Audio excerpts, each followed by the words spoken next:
तो अब आपको सीधा ले चलते हैं लखनऊ, जहां से सीएम योगी आदित्यनाथ जनता को संबोधित कर रहे हैं। क्या कुछ कह रहे हैं, चलिए आपको सुनवाते हैं।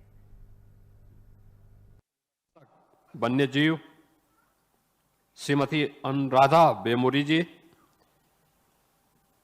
आज के इस कार्यक्रम में उपस्थित वन और पर्यावरण विभाग के सभी अधिकारीगण, विश्व बैंक के प्रतिनिधिगण और विभिन्न सामाजिक संगठनों से जुड़े हुए, सांस्कृतिक संगठनों से जुड़े हुए सभी पदाधिकारीगण, इस समारोह में उपस्थित जनप्रतिनिधिगण, प्रतिभागीगण और उपस्थित बहनों और भाइयों, मैं सबसे पहले विश्व पर्यावरण दिवस के अवसर पर आप सभी को, पूरे प्रदेश वासियों को हृदय से बधाई देता हूं। इस समारोह में और इस समारोह को सफल बनाने के लिए आयोजित विभिन्न प्रकार के आयोजनों, कार्यक्रमों और प्रतियोगिताओं का हिस्सा बनने के लिए हृदय से धन्यवाद देते हुए आप सबका मैं स्वागत करता हूं, अभिनंदन करता हूं। आज का दिन हम सब के लिए बहुत महत्वपूर्ण है और महत्वपूर्ण इसलिए है क्योंकि एक सामान्य बोलचाल की भाषा में भी हम सब इस बारे में परिचित हैं और इन चीजों को अभ्यास करते हैं कि जल है तो कल है, वन है तो जीवन है। यानी एक दूसरे के साथ कैसे जीवन चक्र जुड़ा हुआ है, लेकिन उनकी हमने सर्वाधिक उपेक्षा भी की है और उस उपेक्षा की कीमत आज विश्व मानवता चुका रही है। हम में से हर व्यक्ति इस बात को महसूस करता है, जिसकी उम्र 40, 45 या 50 वर्ष की है, उसने अपने छोटे से जीवन के इस कालखंड में पर्यावरण के साथ हुए खिलवाड़ की कीमत को किस रूप में हम चुका रहे हैं, उसने मौसम चक्र को बदलते हुए देखा होगा। हम लोग इस बात को देखते हैं कि इससे पहले, यानी आप देखेंगे आज से 25 वर्ष पहले मौसम का जो चक्र होता था उसमें और आज में लगभग 1 से 1.5 महीने का अंतर आ गया है। परिणाम क्या है? उत्तर प्रदेश जैसे राज्य के लिए या भारत जैसे देश के लिए, जिसके बारे में कहा जाता है ये कृषि आधारित अर्थव्यवस्था का देश या कृषि आधारित अर्थव्यवस्था का राज्य,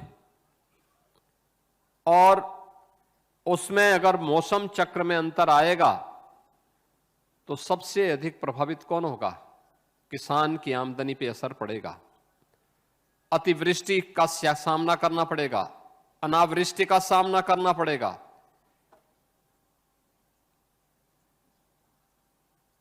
खाद्यान्न का संकट खड़ा हो सकता है।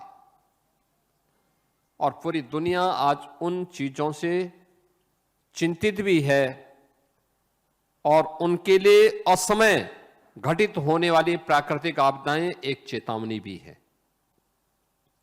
उन्हीं चेतावनियों से बचने के लिए हम उपाय कर सके। ऐसा नहीं कि हमारे पूर्वजों ने या भारत की ऋषि परंपरा ने पर्यावरण के प्रति हम सबको आगाह न किया हो। आप वेदों की परंपरा में आप आएंगे, हम सब इस बात को जानते हैं, हम सब, एक सामान्य भारतीय भी इस बात को मानता है कि हम सबका एक संस्कार रहा है। हम सब अपने आप को इस धरती माता के पुत्र कहते रहे हैं। माता भूमि पुत्रोहम पृथिव्या के रूप में हम सब ने सदैव इस बात को महत्व दिया। श्रीलंका में भगवान राम विजय प्राप्त करते हैं, लेकिन विजय प्राप्त करने के बाद लक्ष्मण से कहते हैं कि हमारा काम हुआ, अब चल वापस अयोध्या चलना है। लक्ष्मण जी ने कहा कि लंका सोने की बनी है, कुछ दिन यहां रहा जाए, अब तो काम हो ही गया है। भगवान राम ने उस समय बहुत अच्छी बात कही थी, और जो बात कही थी वह आज भी उतनी ही प्रासंगिक हर एक नागरिक के लिए है, और कम से कम भारतीयों के लिए है जो प्रभु श्री राम के प्रति अपनी सदैव उन्हें अपने इष्ट के रूप में मानता है। उनके प्रति हर एक सुख में दुख में अपने हर उस पक्ष में जिस नाम का स्मरण करता है वह प्रभु राम का है। और प्रभु राम ने उस समय जो बात कही थी कि अपि स्वर्णमयी लंका न मे लक्ष्मण रोचते, जननी जन्म भूमि से स्वर्गादपि गरीयसी। आप सोचिए,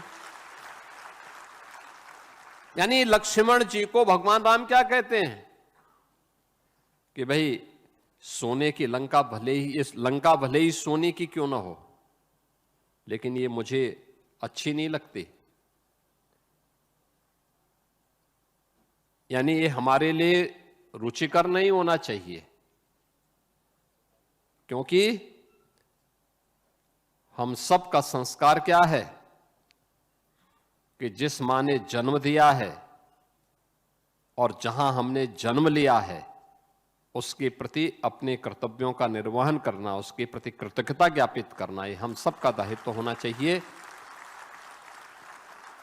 उससे बढ़कर के कुछ नहीं हो सकता, ये स्वर्ग से भी बढ़कर के हैं।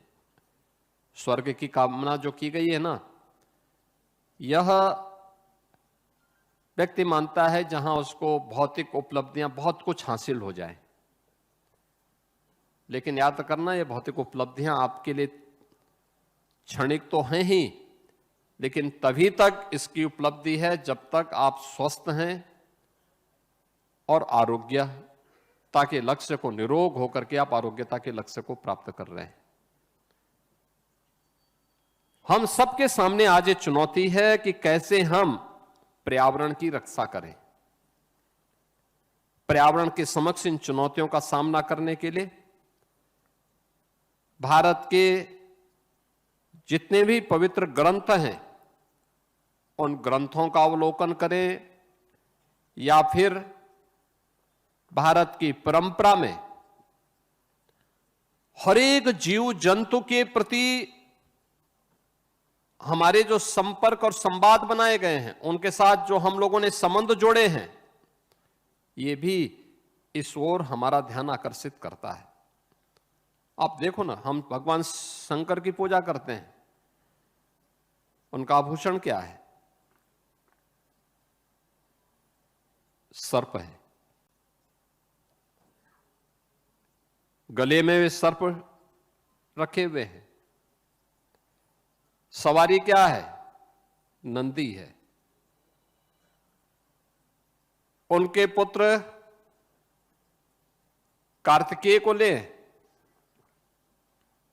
उनकी सवारी क्या है? मोर है। दूसरे पुत्र गणपति को लें, उनकी सवारी क्या है?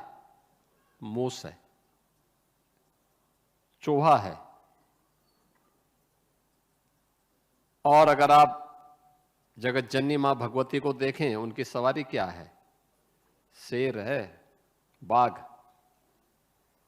अब आप सोचो, बाघ और बैल की क्या मित्रता हो सकती है क्या? लेकिन दिखाया है इन सब की उपयोगिता है। याद करना, आप किसी जू में चले जाइए, आपने सब देखा, लेकिन अगर वहां टाइगर नहीं है तो व्यक्ति संतुष्ट होता ही नहीं, ऐसा लगता है जैसे कुछ देखा ही ना हो। मैं अक्सर इस चीज को देखता हूं। आप सभ्यता के आदिकाल से लेकर के आगे की पूरे क्रम को देखेंगे, हर कालखंड में बैलों की पूजा की गई है, गाय को मान्यता दी गई है, क्योंकि कृषि प्रधान व्यवस्था की आधार वह है और उसकी पूजा शिव के रूप में हमने की है। नंदी को हमने इस रूप में मान्यता दी है। चूहा है, अगर वह गणपति की सवारी है तो सर्प भी हमारे अन्नदाता किसान की मित्र के रूप में उसको मान्यता दी गई है। सब एक दूसरे के साथ जुड़े हुए हैं, यानी जीवन चक्र आपस में मिलकर के है। और ये